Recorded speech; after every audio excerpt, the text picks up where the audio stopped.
Boracay, home of luxurious hotels, tagged as one of the best tourist attractions in the Philippines. Located in Station 1, a stone's throw away from the famous Willis Rock, matatagpuan ang harmonious blend of Zen minimalist and tropical urban resort dito sa Boracay, ang Two Seasons Resort. Could you tell us more about Two Seasons and your promos? Okay, Two Seasons is known for having an exceptional service coming from the staff we have here. And one thing more is we're famous of having good food. Oh, yes. That's the most important. How did you come up with the name Two Seasons? Here in Boracay, we do have Two Seasons. This is the Amihan and the Habagat. That's what Two Seasons is all about. Yeah, and as I can see, because I've been to your rooms and sobrang ganda talaga yung pagkagawa. Parang minimalist na zen. How do you describe the rooms and facilities you have here? I think we came out with that concept that the owners really spend too much with that, so that the rooms we have is really different from other resorts here in Boracay. Oh, yeah. That's the most important thing. We should be unique with the other contemporaries. Two Seasons has 34 spacious rooms. Ang isa nga sa mga kwarto dito ay ang kanilang presidential suite na merong infinity pool at magandang view ng ocean.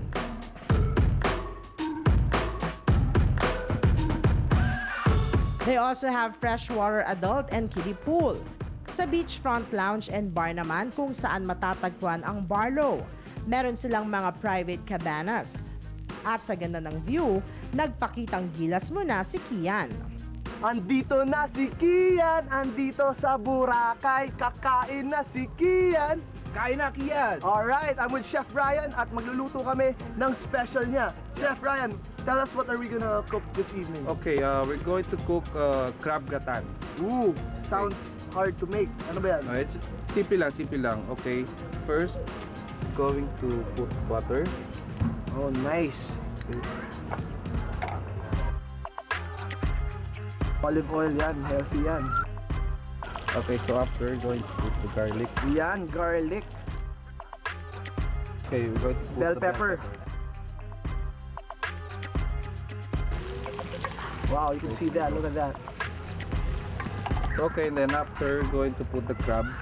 Here's the crab meat. Alright. Then we also put crab stick. Oh, hi, Kat! Hello! What's up? Uy, may balat ka? Enoy. Pehenoy, nice. Try mo to mamaya, Kat, ha? Alright. We're going to put wine. White wine. Alright. Okay, so now we can put the Yan. cream. Ano yan, chef? Cream. Cream. Any kind of cream lang. Yeah, pwede. Okay, next step. Okay, we're going to put the So after nun, Yan. lagay na natin yung kefir. Okay, Alright. there you go. Smells victory. We're going to plate it. Naks, para kang MacGyver, may bubunutin lang yung kutsara nyo. Wait to put it down.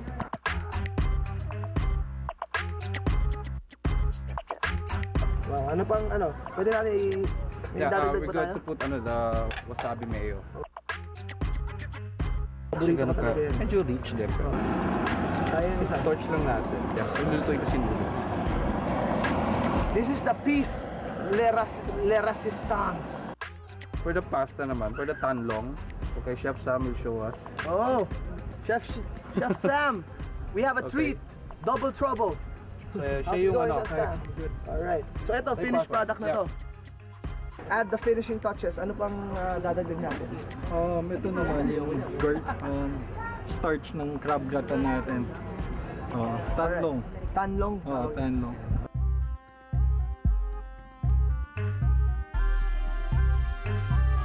Ginger. Okay, ginger. Yung oyster sauce. Honey. Salt and pepper na lang. Oh, ginaganto ko.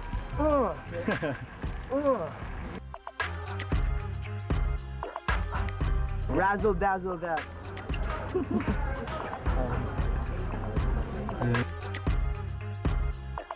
It's a crab gratin with tanlong noodles. Here is the masterpiece. The crab gratin with Tanlong noodles. tanlong noodles. There you got it, folks.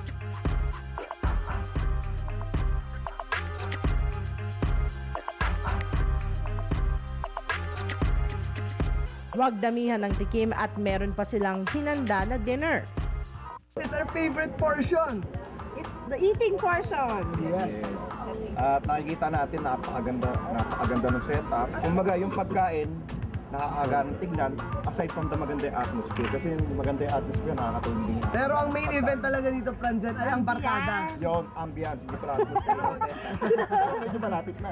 Enjoy nyo lang yung food. Actually, mas marami pa nga kayong food kaysa sa food namin. Pero okay na yan. Diba? Importante mabusog kayo kahit kami kay gutom. Ano ba naman yung kahit kami gutom din?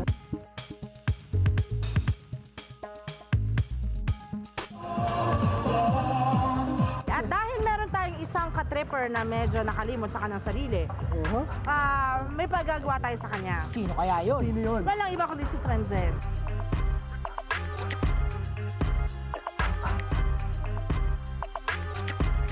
Yan ang nangyayari sa trip to trip. Kung hindi ka nagpapagupit sa Manila, hindi mo naalagaan yung sarili mo, kailangan mo magpagupit kung nasan mang lokasyon tayo. Okay, pero pwede ba magpagupit sa Manila nila? Nakalimutan ko na. Ano ba sa... Anyways, andito na tayo ngayon. Yan, so magpapagupit na nga ako. Yan, at least social, sa Boracay nga. So, andito yung mga cheering squad natin. Cheering squad? Yan. Flat top ang gusto ko. Flat top? Ikaw, ano yung suggestion mo? Kami magpagupit. Ha? Hindi, okay na lang, flat tops na lang bro. Gusto ko mo. Palupit na palupit! Ganda. O kaya 7.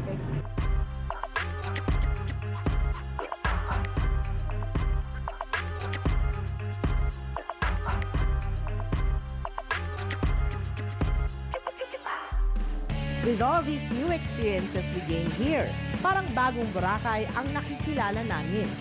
Hindi lamang kaming mga trippers ang nag-enjoy dito sa Boracay. Sigurado rin kaming once-in-a-lifetime experience din ito para sa Ukibay. It's our last night here in Boracay, right, Franzen? Yes. Kaya nga naman meron tayong pasabog para sa ating mga nanalong bisita. Tayo kasi mga trippers, hindi kami nakukontento sa pasyal lang, sa mga pina-experience namin dito. Gusto namin hanggang sa pag-uwi nila, maalala nila kami.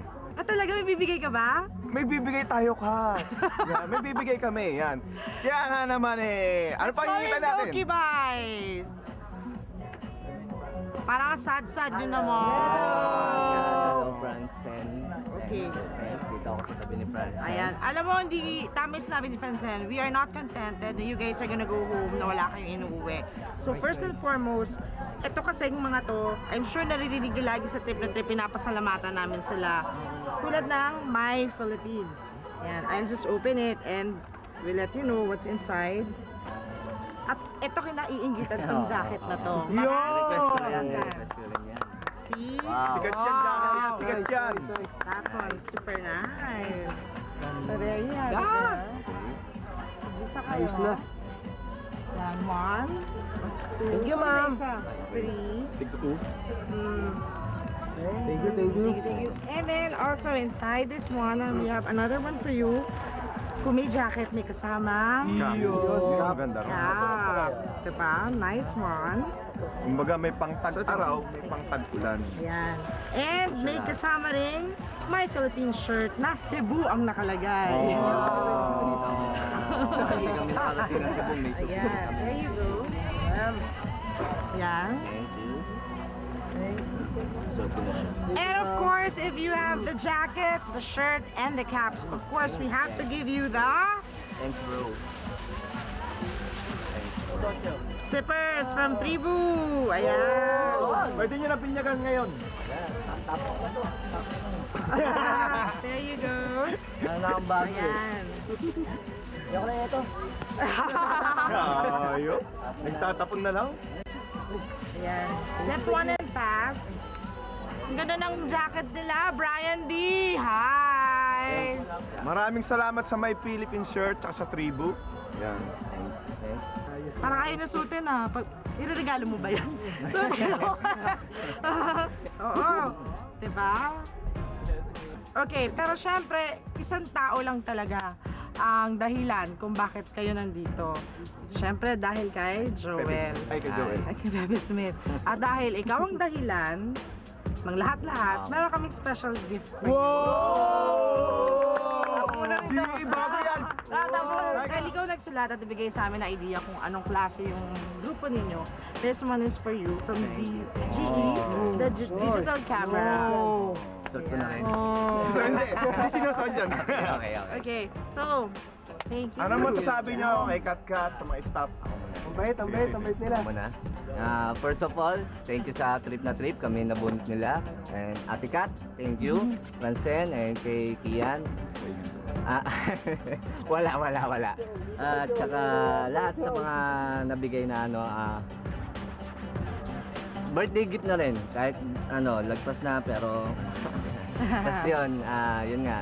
Mas masaya sana kung nakasama yung buong tropa pero hindi daw pwede talaga. Thank you talaga, trip na trip. Sana maulit uli. Thank you. Thank you rin sa inyo kasi when we get yung mga ganang klase ng email, we feel happy about it. We become more inspired to do well in the show. And para dun sa mga viewers natin dyan, kung gusto ninyo ma-experience din yung na-experience ng Ukibay, nako, dapat maging avid viewers kayo ng trip na trip. Tama. It's really a great experience. Hindi namin sila binigo doon. Lahat ng ginawa namin sa show, pina-experience namin sa kanila. Diba? Pinakamasaya doon yung nakasama namin yung buong trip. Hindi Yung ibang lugar experience din. talaga. Yung lugar masaya na rin pero mas masaya yung tropa. Exactly. Anyway, thank you again. Thank Franzel. you. Thank you sa Tribu again and thank you din sa My Philippines. Yan. And Maraming salamat din sa 2 seasons, of course. Thank you ulit. thank you. Thank you ulit. Okay, sigaw tayo ng trip na trip. Oh, sure. Yung energy yung parang ye kanina nyo ha. Ito ang nag-iisang Trip na Trip!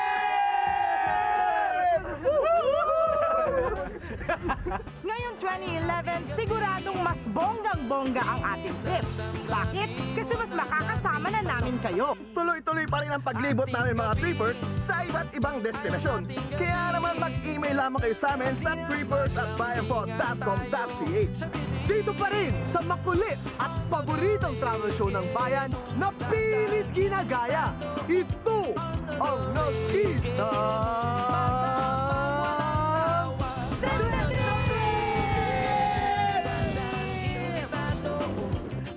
pinagpalang barkada ngayong umagang ito.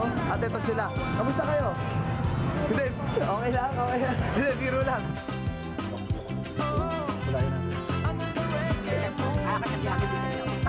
Alisan! Bisingat mo! Oh, ano ba? Dali, Ano naman sir? okay lang. Ha?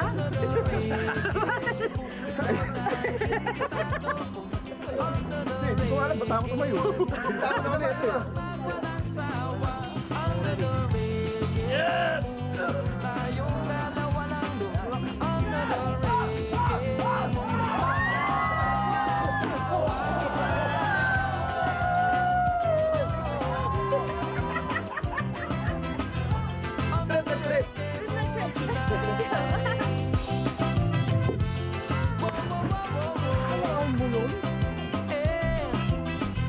Nakainom ang tubig.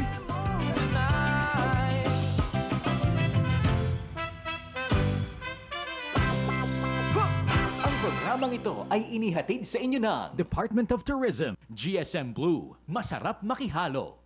Pambansang Musik Laban, a Francis Magalona Tribute, January 22, 2011, SM Mall of Asia Concert Grounds. Mula sa Red Horse Beer, the #1 extra strong beer. Tama ka!